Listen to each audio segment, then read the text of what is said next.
If God has a specific purpose and a plan for your life, and He has called you to it, do you believe there is any force in this universe that can keep you from accomplishing what God wants you to do?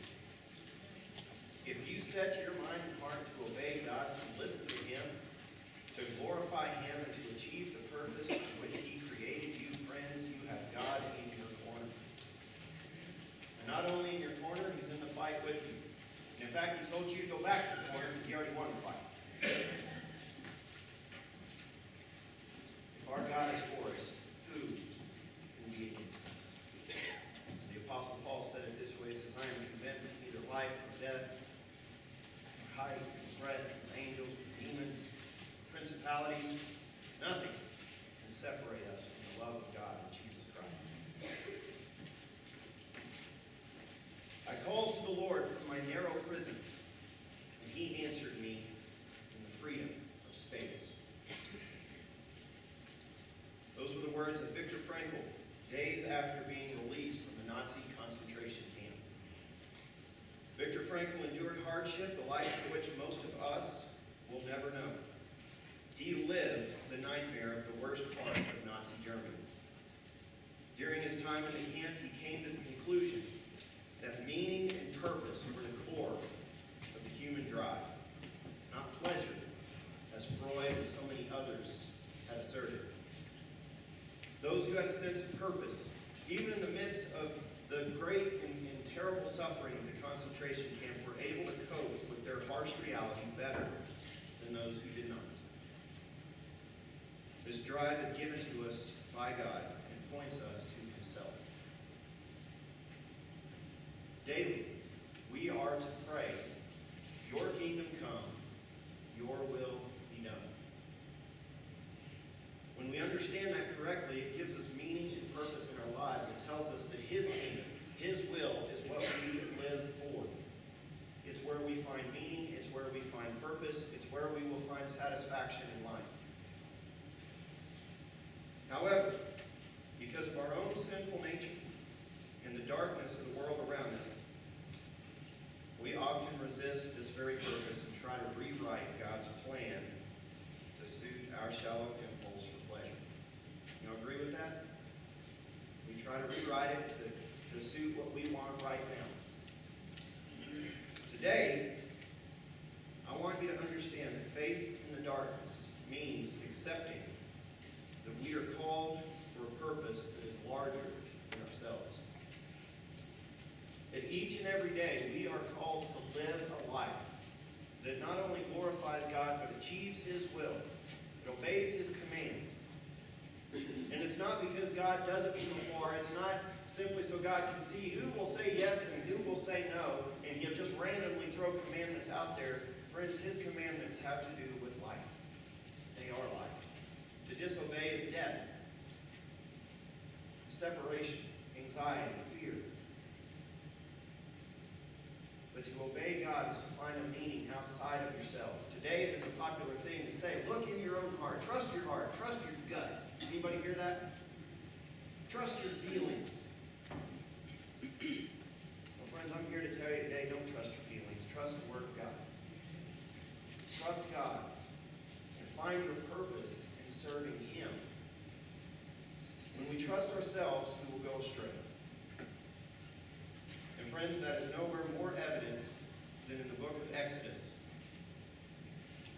We read about Moses, and we're familiar with Moses. Most everybody in here has been in church for quite a while. But Moses was a Hebrew child that was born, and there was the slaughter of Hebrew male children going on, and his mother said, no, I've got to save his life. And she sends him down the river, and lo and behold, Pharaoh's daughter finds him, right? And he cries, and her heart goes out. So Moses is raised in the household of Pharaoh. Pharaoh, where his people are now enslaved, Moses is living like a prince. He's got it made, right? He's got it made. And yet we see when Moses has grown, he becomes so confused about his identity and who he is and what his purpose is in life, that though he's enjoyed the good life in the palace of Pharaoh, he sees an Egyptian treating a Hebrew slave harshly. And when he thinks no one's looking, what does he do? He murders the Egyptian. Buries him in the sand and thinks, I'll just go on with life. Now, I know enough of you in here have gone through enough in life to know that those type of actions always seem to find you later on. And it comes back to haunt him. And he finds out he's now wanted for murder, and he flees. This prince of Egypt now is now on the run, and he has to go to the land of Midian, and he's hiding him. And he ends up becoming a shepherd for another man's flock. And he spends several years of his life then simply living in obscurity, probably blaming himself daily. Man, you had it good, and you messed it up. He had a lot of time to think. And so one day, while he was keeping his flock, this is Exodus chapter 3, it says, Now Moses was keeping the flock of his father-in-law Jethro, the priest of Midian. And he led his flock to the west side of the wilderness and came to Horeb, the mountain of God. And the angel of the Lord appeared to him in a flame of fire out He looked, and behold, the bush was burning, yet it was not consumed. And Moses said, I will turn aside to see this great sight, why the bush is not burned. Friends, all of us are going to have a burning bush moment in our lives. When I say a burning bush moment, I don't mean literally something so miraculous that you look at it and say, that makes no sense. I'm going to have to check this out. But what I am talking about is disruption. Has God ever disrupted your life? You know, you're going along, you think this is it, this is the way things are, this is the way it's supposed to be. I've accepted it. Moses, by this point, had accepted his role as a shepherd. He's doing a good job of it. He married Jethro's daughter. I mean, he's got his life. He's got it figured out. And one day he's keeping the flock, and he looks over, and there's a bush on fire, not being consumed. And he says, curious. That's kind of strange. Friends, God's going to do that in your life. There are times when God is simply going to disrupt your life to get your attention so he can speak to you. Now here's the question. Are you ready to listen to what he has to say? You see, that's the major question here, because what's going to happen when God enters your life in this way and he starts to reveal his purpose for your life, it's not going to be what you thought it was. It's not going to line up with your ideas for life. It's not going to line up with what you have in mind for this is what I want in life. This is how I want it to be. This would be awesome in every way in my heart and mind. And then God disrupts that and says, let me show you what your life is going to be. Let me lead you down a different path, because the world is not what you think it is. Now, friends, God has a call for each and every one of his people. Do you believe that? God has a call for your life. The greatest disturbance of our life, too many times, though, is that this call will actually come to us. We'll spend all kinds of time running away from it and keeping ourselves busy and distracted so that we don't have to get to the one thing that God really wants us to do in life. Now, we call it resistance. We call it sin. We will try to amuse and entertain ourselves and distract ourselves with all kinds of things, and we use every excuse in the book not to do what God tells us to do. And for too many people, this call is actually the most unwelcome thing in their lives. Though they want God present, though they want to worship him, and they want to claim the cross, they don't want to hand that type of control over to God. Because God has a call for Moses that goes beyond anything that he could have imagined. Because you see, when this call comes, we can't simply excuse ourselves out of it. Once we hear the voice of God, we have to make a conscious decision. Are we going to obey, or are we going to sin?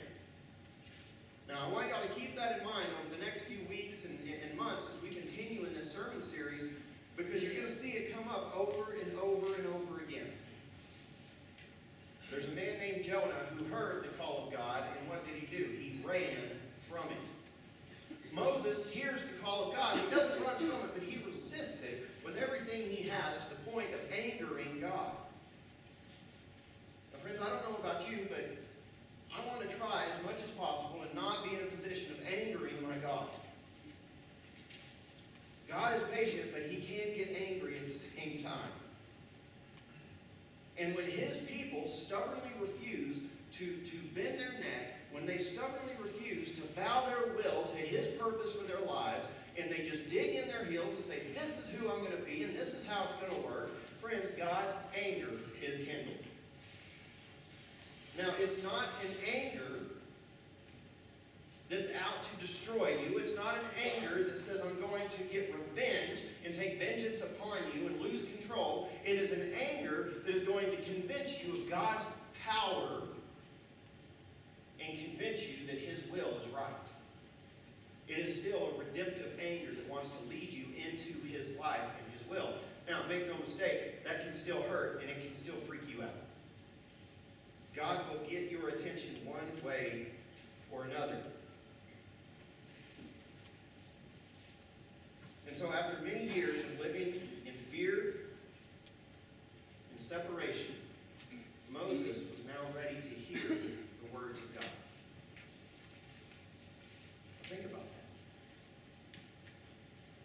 probably beat himself up. He knew that he was separated from his people. He hasn't seen his brother Aaron. He hasn't seen anybody for years. Just accepting, well, I did this to myself. And he came to a point, I believe, of repentance, of having a repentant heart.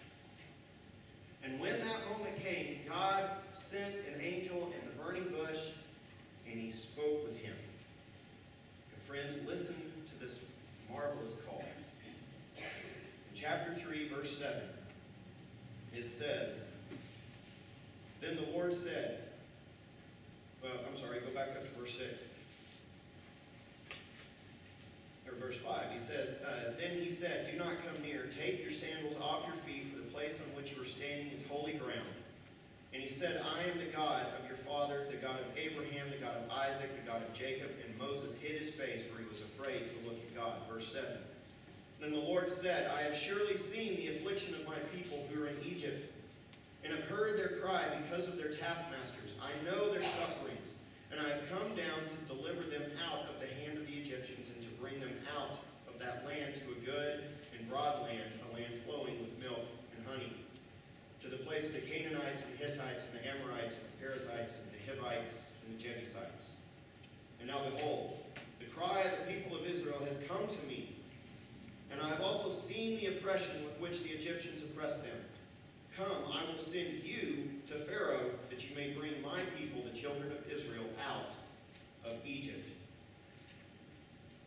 Now at this moment, Moses is afraid of the voice he's heard. His world has gotten bigger. He understands that God is present. He knows who this God is. And then God says what?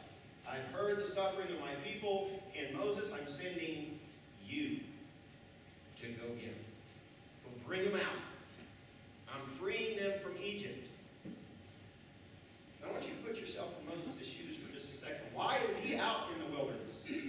Why is he in this place where he saw the burning bush? Because he was running away from Egypt because of the crime he had committed. He ran out of fear, and God is sending him directly back to the thing he feared the most in life. Friends, God's call in your life is going to make you face the things you fear the most. Because God wants to show himself more powerful, more faithful. He wants to show himself greater than the sum of all your fears. And you know what? He doesn't do that by leading you around them. He does it by leading you through it. Through it. God's purpose is going to make you face your fears. That's why we make excuse after excuse after excuse and tell God this really isn't the way that this can work. This isn't the way this is going to work. Because look at what Moses says. In verse 10 he says, Come, I will send you to Pharaoh that you may bring my people, the children of Israel, out of Egypt. Verse 11, But Moses said to God, Who am I that I should go to Pharaoh and bring the children of Israel out of Egypt? He said, But I will be with you, and this shall be the sign for you that I have sent you. When you have brought the people out of Egypt, you shall serve God on this mountain. Then Moses said to God, If I come to the people of Israel and say to them, The God of your fathers has sent me to you, and they ask, What is his name? What shall I say to them? God said to Moses, I am who I am. And he said, Say this to the people of Israel, I am has sent me to you. God also said to Moses, Say this to the people of Israel, The Lord, the God of your fathers, the God of Abraham, the God of Isaac, the God of Jacob has sent me to you. This is my name forever, and thus I am to be remembered throughout all generations. Go and gather the elders of Israel together and say to them, The Lord, the God of your fathers, the God of Abraham, of Isaac, and of Jacob, has appeared to me, saying, I have observed you, and what has been done to you in Egypt, and I promise that I will bring you up out of the affliction of Egypt. Verse 18, And they will listen to your voice. And you and the elders of Israel shall go to the king of Egypt and say to him, The Lord, the God of the Hebrews, has met with us. And now, please let us go 3 days' journey into the wilderness that we may sacrifice to the Lord our God. But I know that the king of Egypt will not let you go unless compelled by a mighty hand. So I will stretch out my hand and strike Egypt with all the wonders that I will do in it. After that, he will let you go, and I will give this people favor in the sight of the Egyptians. And when you go, you shall not go empty, but each woman shall ask of her neighbor,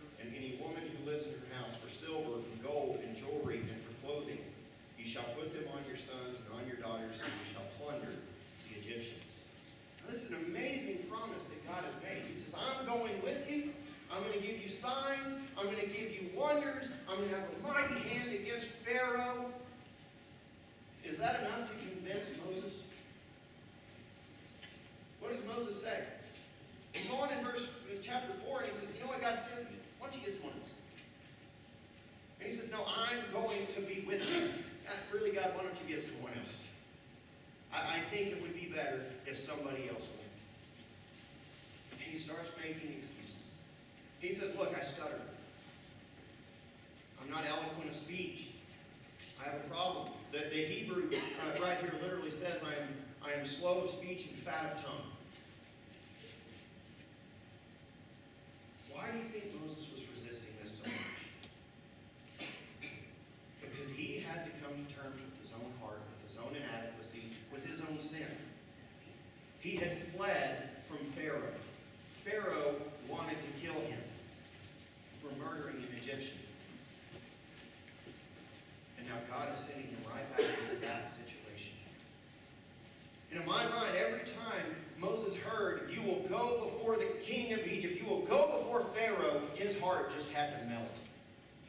God, I can't do that. I can't do that, God.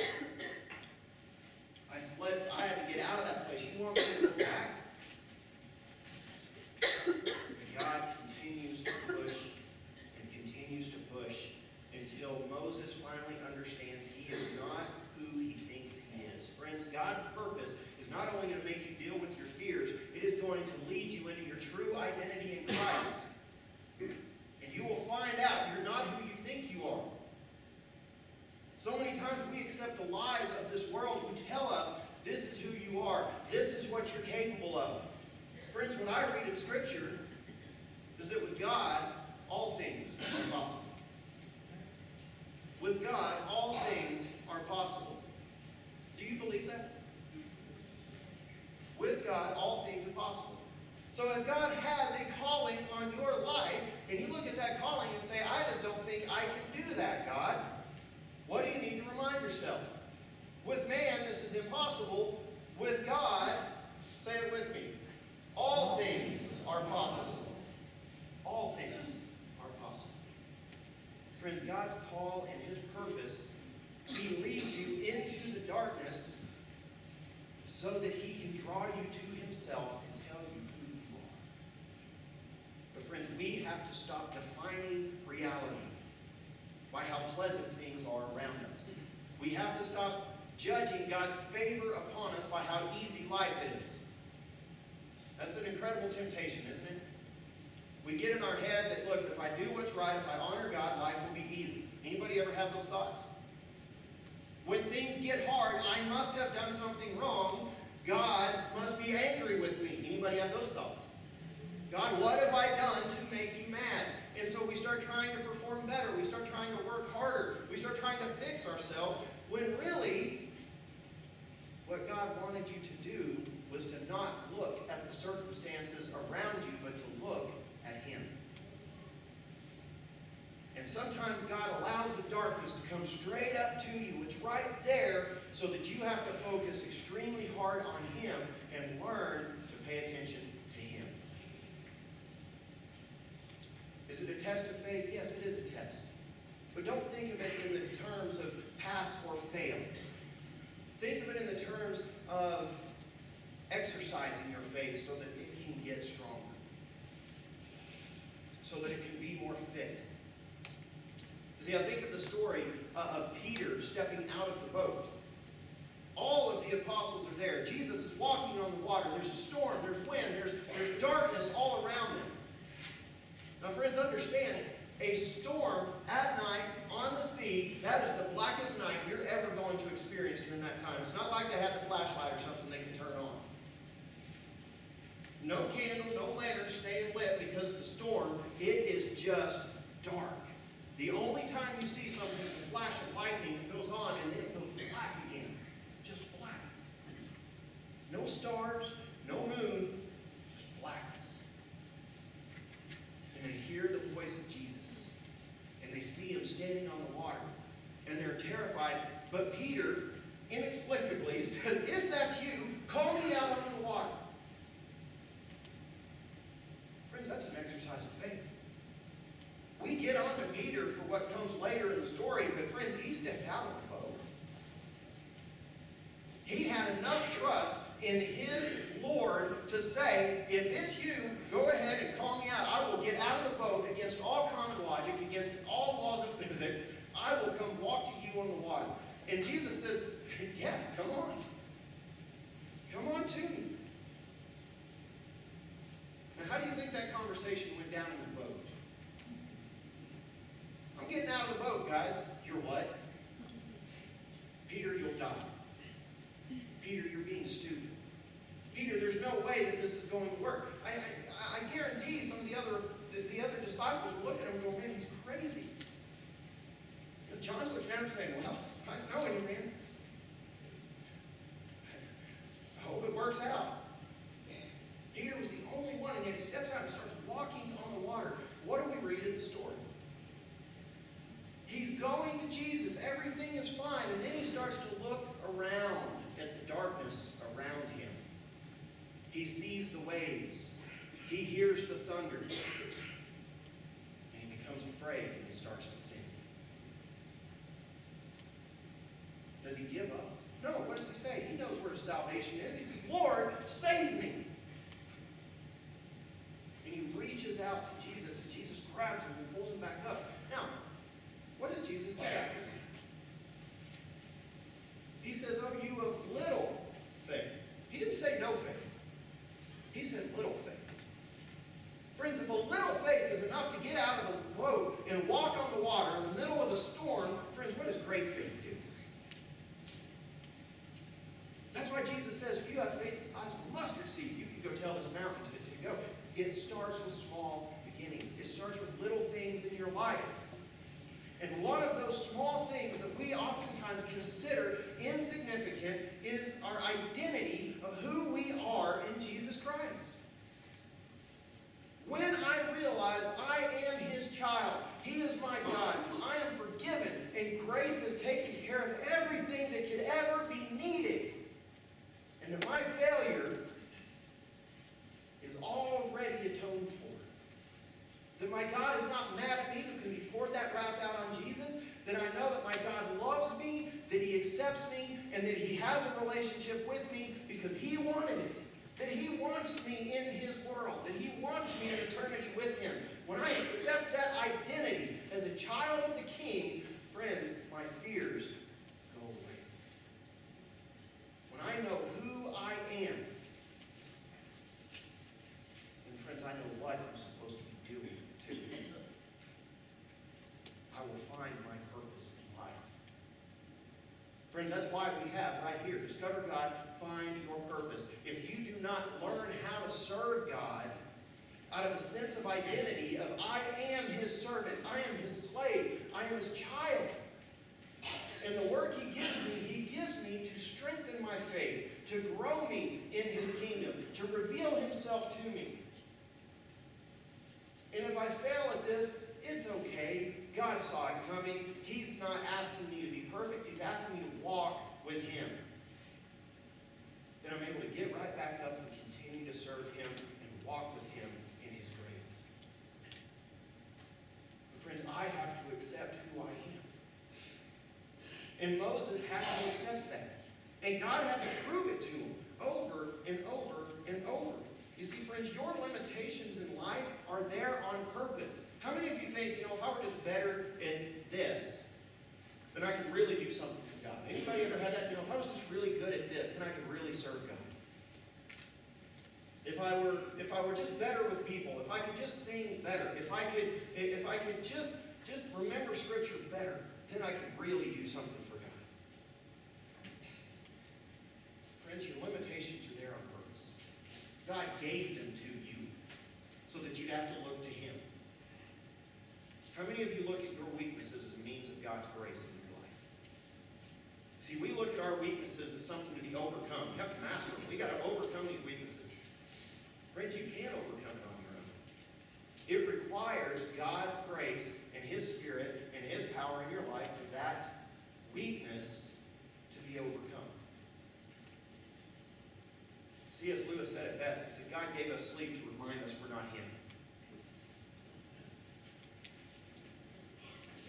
we have limitations. And we all live with those on a daily basis. But friends, when it comes to your purpose for God, what He wants you to accomplish, your calling, friends, the sky is the limit because His Spirit is behind you. His power will be behind you. And so what is the purpose? Well, the purpose that Moses was called to immediately was what? Free God's people. Go lead them out. Go be a witness for God before Pharaoh and lead the people out of Egypt. Now, that's a major thing, isn't it? He's looking at that going, God, how am I going to do this? And you know what God says? I'll take care of that. And He gives them a staff, and He says, you have my power with you. Just tell them to do these things. Say what I say. Say what I tell you to say. Do what I tell you to do, and I will take care of it. So in the end, what was it that Moses really had to do? He had to show up. He had to accept the call that God had on him, and he had to show up. God said, I'll take care of the rest. And did He? Well, yeah, we have plagues galore that come over Egypt. We have just miracle after miracle after miracle. And Moses kind of figures this out. I mean, through time, it's just like God says, okay, go before Pharaoh again. He walks in, all right, let my people go. If you don't, this is what's going to happen. No, I'm not letting them go. All right, I told you. Come on, Aaron. And they leave. Plague after plague after plague. You know, Moses probably, well, somewhere along the way thought, wow, this is a lot easier than I thought it was going to be. God really does have this. He's really in control here. Well, friends, what is your purpose? Because it's the same thing that's going to happen in your life. When you discover what God has called you to, friends, all you're going to have to do is show up and do the work He asked you to do, and God will take care of the rest. Now, maybe in your mind, what you're called to do at this point in your life, where you're at, maybe it's not as big as what Moses did. Friends, any act of obedience is big in the kingdom of God. Okay? It's big. God has bigger purposes in mind. You may not see it until you get to heaven. You may not know the full impact of what you have done.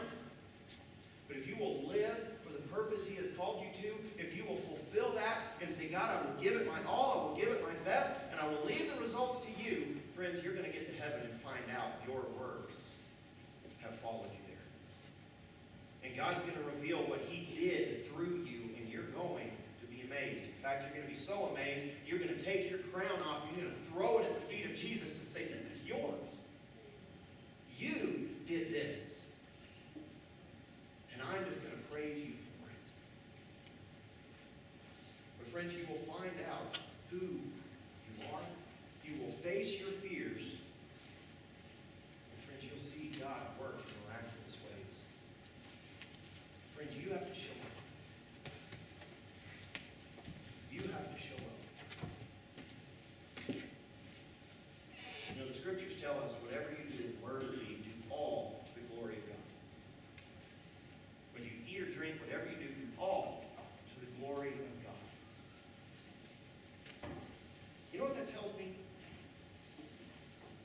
That if you can do it for the glory of God, then you need to do it as though God gave you an order to go do this the best you can. Don't halfway it. Just give it everything you got and trust God. You're going to make mistakes? Oh, of course you are. You're going to fall down? Yeah. You're going to look foolish and feel foolish at times? Yeah. But is that the end of the story? No. It's not. Because God's grace is greater than your sin. And as we started, if our God is for us, who can be against us? If our God is for us, who can be against us? You see, Moses had to let go of everything that defined his life in order to fulfill his call and purpose. He could no longer be a fugitive, could he? Guess what? He's no longer a shepherd. He had taken that on as a career. He's taking care of Jethro's sheep. He's taking care of, he's got his life. Guess what? It's all gone. It's all gone. In an instant, when he tells God yes, his identity changes. His function in life changes. And he had to let go of everything that he had ever thought he was. He would become one of Israel's greatest leaders because he said yes. So friend, what is it you are called to do? If you resist it, you'll prop up idols in your life. You'll worship things that won't provide. You'll be unsatisfied. You'll be unfulfilled in life. But when you live for God as he commands, friends, the smallest acts of obedience bring fulfillment to your heart. Viktor Frankl put it this way. Inside the Nazi concentration camp, he said there were still those who had a sense of purpose, of loving and serving their fellow man. And so when somebody was on the verge of death, he would see it over and over, where there would be those who would give up their meager rations of the day that somebody else might live. Knowing they would go hungry, they would give it up and say, here, where others are fighting for their lives and they don't care who dies and they're just trying to protect themselves, there were still those inside who treated people with love and respect. Friends, that's what purpose will do for you.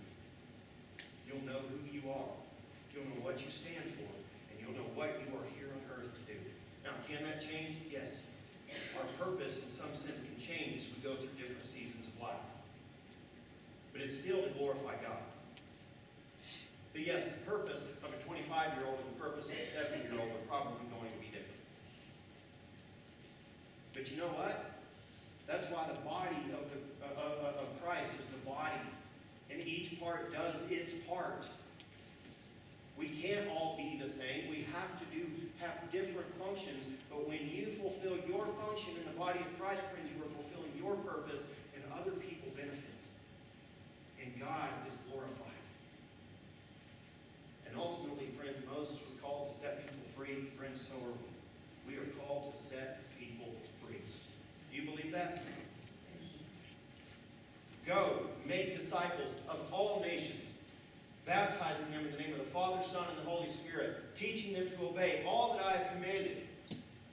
And lo, I will be with you until the very end of the age. Kind of sounds like Moses, doesn't it? Hey, I'll be with you. Go, free my people. I will go before you. I will be with you. I will have a mighty hand. And friends, that, Moses was just a type of the greater ministry of the Spirit that we get to be a part of. See, even Moses himself looked ahead to the gospel age and said, that's what I want to be a part of. That's what I'm longing for. Friends, we get to be a part of it. We are all called to bring the captives, to set the captives free. To tell them the good news of Jesus Christ. Friends, whatever you do, whatever your purpose in life is, if making disciples of the Lord Jesus Christ is not a part of it, friends, you've shot too low. You have shot too low with your life. You have to be setting people free. You have to be leading them to God, making disciples, and friends, you will be fulfilled in life. And so right now, if you're feeling lost in the dark, this whole faith in the darkness theme, if you're feeling lost in the dark and wondering, what is my purpose? Friends, maybe you've been looking inside too long. It's time to look outside at God. It's time to look for the purposes He's called you to, not what you think you want to do, but ask God, what do you want me to do? What is your will for me, God? And when He leads you into that fear, that thing that you fear, when that comes to your heart, you say, oh God, I can't do that. No. Understand that's your compass. That is what you're supposed to be doing. And you will not find that satisfaction from God until you say yes. Moses had to go confront Pharaoh when he had spent a life hiding and running from him. Friends, you're going to have to confront your fears. But when you do, God's promise is He will be with you. He will be with you. So if you want that faith in the darkness to be easy, friends, find your purpose. Follow that call. Let's pray. Father in heaven, we thank you so much for first, that you have called us out of darkness, God. That you have given us your word, which is a light to our feet and a lamp to our path, God. That you have given us your grace so that we know that we are accepted and forgiven, and that nothing can separate us from you. So God, I pray right now that you help us to lay down our own will, our own desires. God, lead us to fulfill your purpose for our lives, God. To live for you, to glorify you in everything that we do, God. God, lead us through our fears.